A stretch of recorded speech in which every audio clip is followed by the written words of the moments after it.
A lot going on, much more fallout over the president's decision to fire FBI Director James Comey.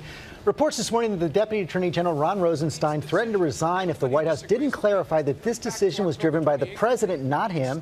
And President Trump's spokesperson Sarah Huckabee Sanders is standing by to respond. Just one of the many stories that we are following. A new headline in that FBI bombshell. Former Director James Comey had asked for more money and resources to investigate Russian meddling in the election just days before he was fired.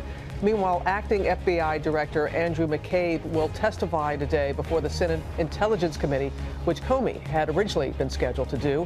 And ABC News can report that President Trump is expected to sign another executive order today, this one forming a presidential commission on election integrity that will look into possible voter fraud. A lot of questions about the president's claims there. Let's get right to the breaking new details on the firing of James Comey.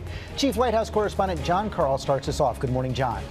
Good morning, George. This came close to escalating into an even bigger crisis. George, I am told that Deputy Attorney General Rod Rosenstein was so upset with the White House for saying that the firing of Comey was his idea that he was on the verge of resigning. The first words from former FBI Director James Comey after he was abruptly fired came in a letter to his staff and friends. Comey writing, "I'm not going to spend time on the decision or the way it was executed. I hope you won't either. It is done." He goes on to say, in times of turbulence, the American people should see the FBI as a rock of competence, honesty, and independence. But Deputy Attorney General Rod Rosenstein, in a memo to President Trump that was delivered to the White House Tuesday afternoon, says Comey inflicted substantial damage to the FBI's reputation and credibility. The White House initially said the memo was the reason Trump chose to fire him. When he brought the recommendation to the president that the director of the FBI should be removed, President Trump provided the kind of strong and decisive leadership the American people have come to be accustomed from him.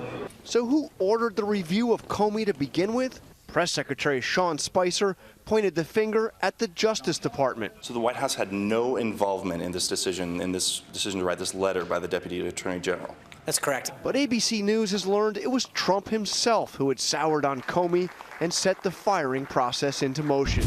Early Monday afternoon, the president met with the Attorney General and the Deputy Attorney General at the White House, said to them he wanted to fire Comey, asked for their opinion, and told them to put it in writing. When did he make the decision? He made the decision for the final decision to move forward with it was yesterday, but I know that he's been contemplating it for a while. What was the reason for the firing?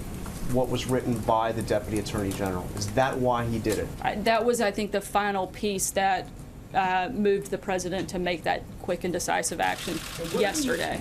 Democrats say the firing of Comey, who was overseeing the Russia investigation, is an abuse of presidential power. The reality is his team is the subject of an investigation. None of us know where that investigation is going to lead, and that's a very apparent conflict of interest for the president. In his letter to Comey telling him he was terminated, Trump made a point of raising the FBI's Russia probe, writing, "I greatly appreciate you informing me on 3 separate occasions that I'm not under investigation."